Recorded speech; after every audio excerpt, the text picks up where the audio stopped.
الحمدللہ رب العالمین والصلاة والسلام علی سید الانبیاء والمرسلین اما بعد فاعوذ باللہ من الشیطان الرجیم بسم اللہ الرحمن الرحیم یا رب لک الحمد کما ینبغی لجلال وجہک وعظیم سلطانک رب اشرح لی صدری ویسر لی امری واحلل عقدۃ من لسانی یفقہوا قولی رب زدنی علما۔ السلام علیکم ورحمۃ اللہ وبرکاتہ۔ پارہ نمبر 30 سورۃ البروج، اردو ترجمہ اور تفسیر۔ گزشتہ سبق میں آیت نمبر 9 تک ہم نے پڑھ لیا تھا۔ آج کے سبق میں آیت نمبر 10 سے باقاعدہ آغاز کر رہے ہیں، اس میں اللہ رب العزت ارشاد فرماتا ہے ان الذین فتنوا المؤمنین والمؤمنات ثم لم یتوبوا فلہم عذاب جہنم ولہم عذاب الحریق۔ بے شک جنہوں نے مسلمان مردوں اور مسلمان عورتوں کو آزمائش میں مبتلا کیا پھر توبہ نہ کی، ان کے لیے جہنم کا عذاب ہے اور ان کے لیے آگ کا عذاب ہے۔ اس آیت کو اگر پچھلی آیات کے ساتھ ریلیٹ کریں تو ہمارے سامنے یہ بات واضح ہوتی ہے کہ اہل الایمان کو ان کے ایمان کے بدلے گڑھوں میں ڈال کے آگ لگا دی گئی، ستایا گیا۔ اصحاب الاخدود کا ذکر پڑھا نا ہم نے، تو اللہ رب العالمین کیا ذکر کرتا ہے؟ اللہ فرماتا ہے کہ جو لوگ مسلمان مردوں اور مسلمان عورتوں کو ستاتے ہیں اور ان سے توبہ نہ کریں اور اپنے کفر سے باز نہ آئیں تو کفر کے بدلے پھر ان کے لیے آگ اور جہنم کا عذاب تیار کر رکھا ہے۔ تو بہرحال دوسرا پوائنٹ یہ کہ جس طرح پچھلے لیکچر میں ہم نے یہ چیز ڈسکس کی تھی کہ آج کے دور میں بھی ایسا ہو رہا ہے، پیلسٹائن، برما اور دیگر بہت سے ایسے مقامات ہیں جہاں پر مسلمان اس وقت ظلم و ستم کا نشانہ بنے ہوئے ہیں اور ظالم حکمرانوں کے ظلم کا شکار ہیں۔ تو بہرحال جہاں بھی ہیں، یہ آیت تمام کے لیے ہے کہ جو لوگ مسلمان مرد اور عورت کو، مردوں اور عورتوں کو ستاتے ہیں، تکلیف دیتے ہیں، اذیت دیتے ہیں، تو ان کے لیے اللہ کی طرف سے دردناک عذاب تیار کیا گیا ہے، کیونکہ ان بطش ربک لشدید، بے شک تیرے رب کی پکڑ بہت سخت ہے۔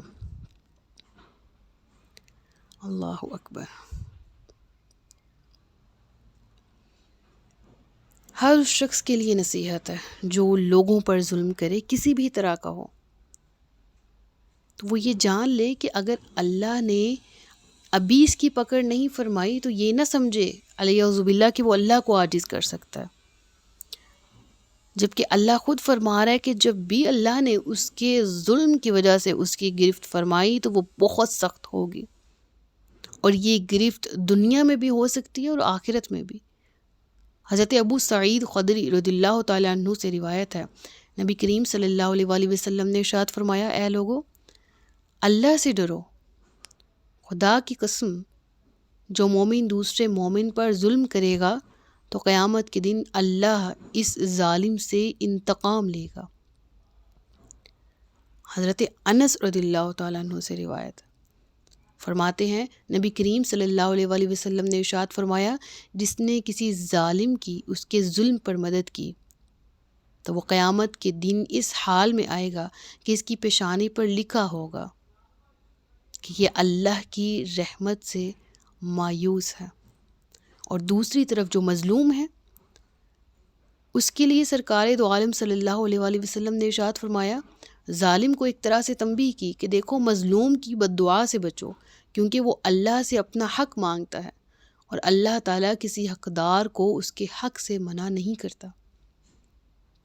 تو سورۃ البروج کا اگر میں کہوں کہ جو مرکزی مضمون ہے وہ یہی ہے کہ اللہ تعالیٰ نے ظالم کو کس طرح سے اس کے ظلم سمیت عیاں کیا، کس طرح سے اللہ نے سرکوبی کی، اور کس طرح سے اللہ کے غضب کا شکار ہوتے ہیں وہ لوگ جو ظلم کرنے والے ہوتے ہیں، وہ لوگ جو ستانے والے ہوتے ہیں۔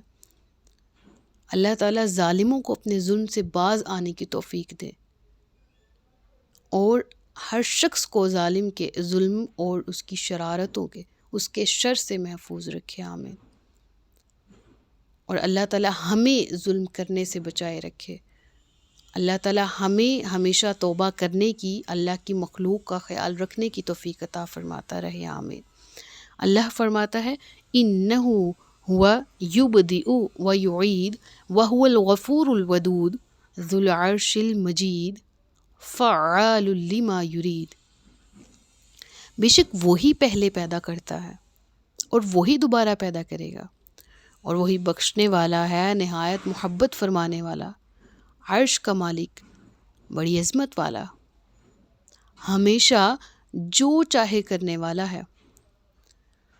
اللہ اکبر، لا ریب فیہ، بے شک اللہ تعالیٰ بندوں کو پہلے دنیا میں پیدا کرتا ہے، پھر ان کی موت کے بعد قیامت کے دن انہیں دوبارہ زندہ کرے گا تاکہ اعمال کی جزا یا سزا دی جا سکے۔ تو جو پہلی دفعہ پیدا کرنے پر قادر ہے وہ دوبارہ زندہ کرنے پر بھی قادر ہے، اور جب وہ کسی کی پکڑ کرے گا تو وہ پکڑ بہت سخت ہوگی، لیکن ساتھ ہی ساتھ وَهُوَ الْغَفُورُ الْوَدُودُ، اور وہی بہت بخشنے والا، نہایت محبت کرنے والا بھی ہے۔ اللہ اکبر، یعنی اگر آج تم ظالم ہو، آج تم کافر ہو، آج تم ہٹ درم ہو، آج تم ضدی ہو، تو ان تمام اعمال سے توبہ کر لو، ایمان لے آؤ۔ اور بالکل اسی طرح سے جو گناہ گار مسلمان ہیں ابھی اپنے گناہوں کی توبہ کر لیں تو اللہ فرماتا ہے میں بخشنے والا بھی ہوں، بلکہ میں تو بہت محبت کرتا ہوں۔ اللہ فرماتا ہے میں محبت کرنے والا ہوں ہر نیکی کرنے والے سے، میں محبت کرنے والا ہوں ہر توبہ کرنے والے سے۔ اللہ اپنے بندوں سے بہت محبت کرتا ہے۔ اللہ کی رحمت بے شک اس کے غضب پر بھاری ہے۔ اللہ رب العالمین کی شان بہت بلند ہے، اللہ کی رحمت ہر چیز کا احاطہ کیے ہوئے ہے۔ بس انسان کو چاہیے کہ اس کے غضب کو نہ ہی آوازیں دے، نہ ہی ایسی حرکتیں کرے کہ اللہ کے غضب کا شکار ہو۔ کیونکہ اب آگے مزید دیکھیں آیت نمبر 17، آیت نمبر 18، انہی لوگوں کا ذکر آ رہا ہے جو اللہ کے غضب کا شکار ہوئے۔ هل اتاک حدیث الجنود فرعون و ثمود، کیا تمہارے پاس لشکروں کی بات آئی، فرعون اور ثمود؟ پہلے اصحاب الاخدود کا حال بیان کیا، نبی پاک صلی اللہ علیہ وآلہ وسلم اور صحابہ کرام کو تسلی دی گئی۔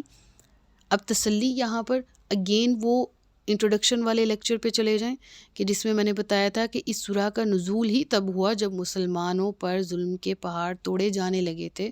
کفار جو ہیں وہ مسلمانوں کو ان کے ایمان کی وجہ سے اذیتیں دیتے تھے، لہٰذا اہل ایمان کو تسلی دی گئی۔